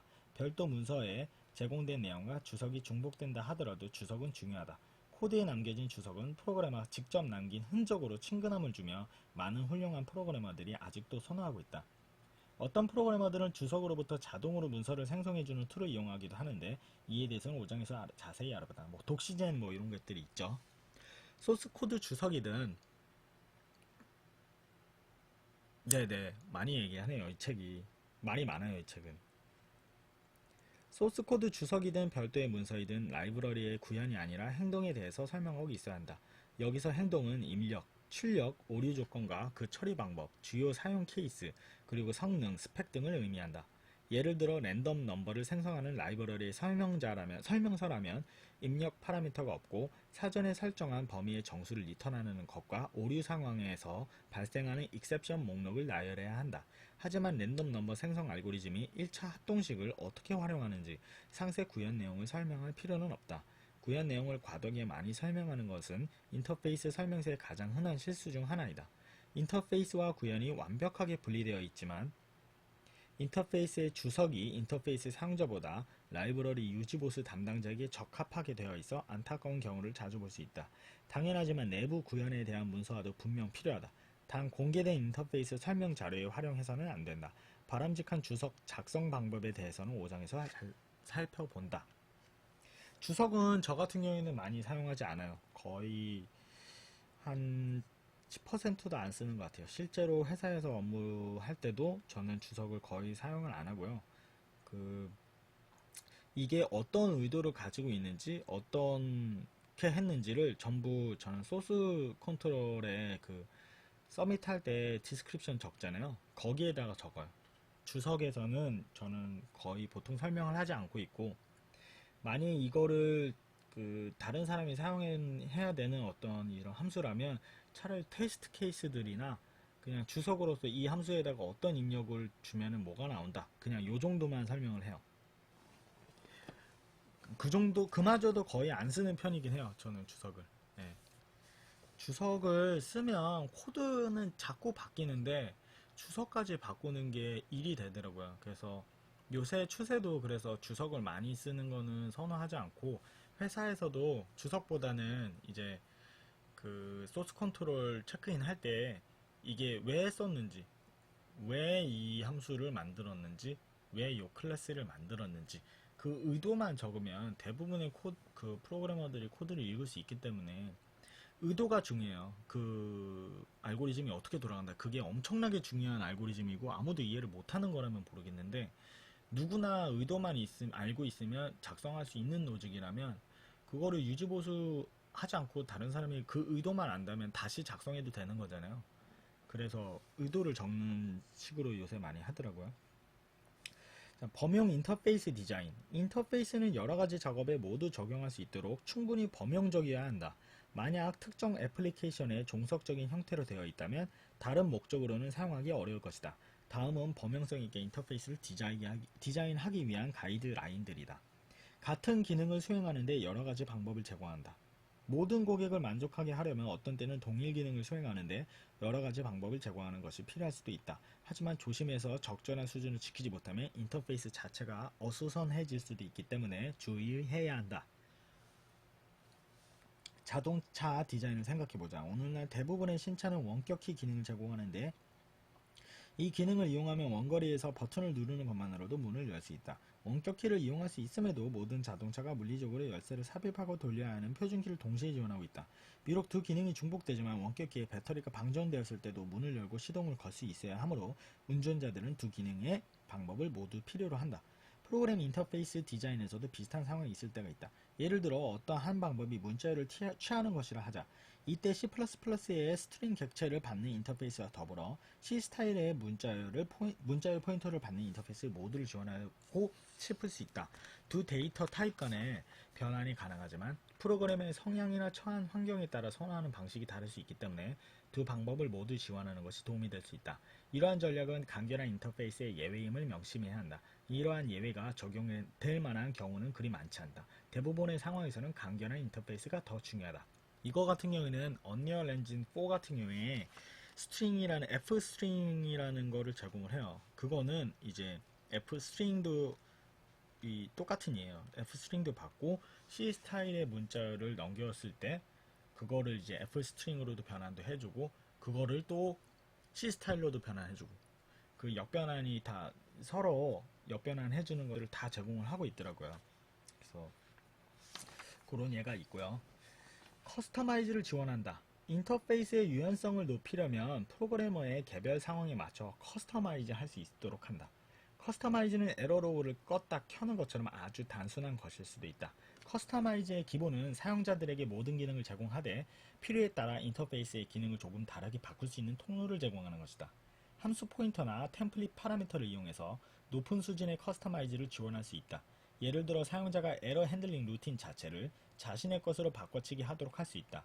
이러한 테크닉은 29장에서 설명되는 데코레이터 패턴의 예이다.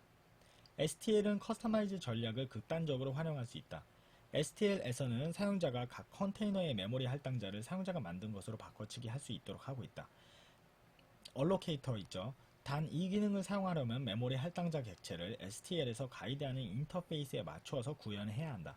STL의 각 컨테이너는 할당자를 템플릿 파라미터로서 넘겨받고 있다. 이에 대해서는 17장에서 자세히 다룬다.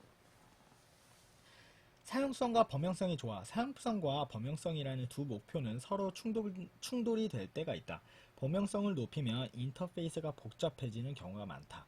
예를 들어 지도 프로그램에서 도시를 저장할 용도로 그래프 데이터 구조가 필요하다고 생각해보자. 범용성을 우선시한다면 그래프 데이터 구조를 템플릿으로 만들어서 도시뿐만 아니라 어떤 타입도 저장할 수 있게 해야 된다.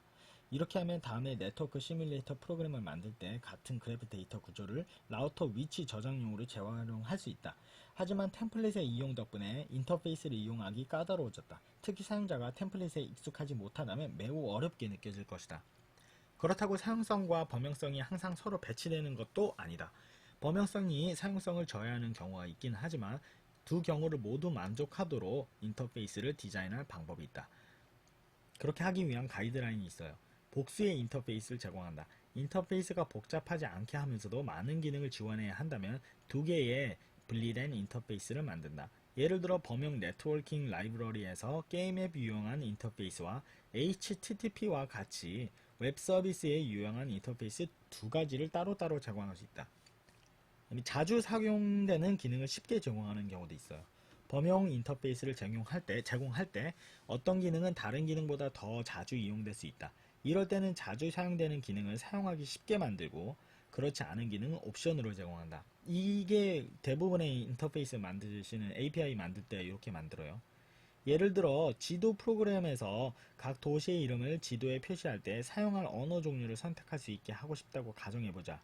영어는 많이 사용되므로 기본으로 지원하고 다른 언어들은 부가적인 옵션으로 처리할 수 있다. 이렇게 하면 대부분의 사용자는 언어 설정에 대한 고민 없이 기본 언어를 사용하면 되고 언어 변경이 필요한 사용자들은 조금 복잡하지만 별도의 옵션 설정을 통해 목적어하는 언어를 사용할 수 있게 된다.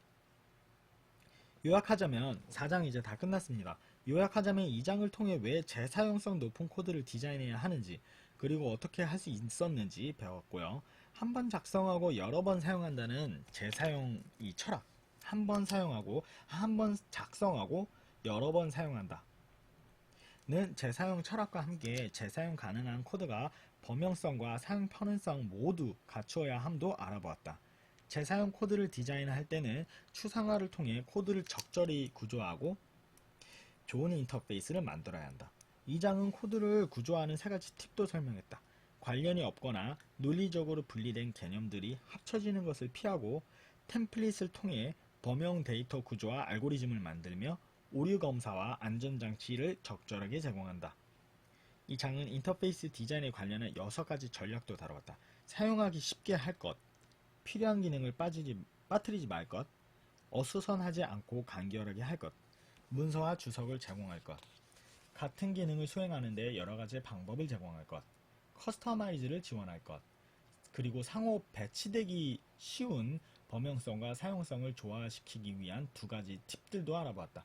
복수의 인터페이스를 지원하고 자주 사용되는 기능을 쉽게 쓸 수 있게 한다. 이제 다음 장은 5장이고요. 5장은 이제 코딩 스타일에 대한 내용인데 이거는 제가 오늘 지금 방송을 한 지가 이미 1시간 반이 넘었네요. 이거를 오늘은 4장이 끝나고요. 저도 이제 이거 읽을 시간이 진짜 없었어요. 회사 계속 일을 하느라고 이제 조금 또 시간이 남아 있고 제가 장비들도 다 샀기 때문에 마이크 제대로 안 나오는 건 제가 다시 한번 테스트를 해볼게요. 이거 지금 끝내고 오늘 4장은 끝났고요. 제가 방송을 종료를 하겠습니다. 다음에 5장은 언제가 될지 모르겠지만 제가 이 책을 일부러 안 읽고 있어요. 방송할 때만 읽으려고요. 언젠간 다 읽게 되겠죠. 아무튼 같이 들어주셔서 감사하고요. 혹시 질문 사항이 혹시 있을까요? 이 4장은 그다지 그냥 재사용을 높이는 디자인에 대한 아주 말이 많은 내용이었어요. 실제 책 페이지는 얼마 되지 않아요. 그렇습니다. 질문이 없고요. 제가 다음에 마이크를 해결하고 5장을 다음에 진행을 하도록 하겠습니다. 와주셔서 감사하고요. 키라이 팬님 감사합니다. 다음에 또 뵐게요. 네, 주말 잘 보내세요.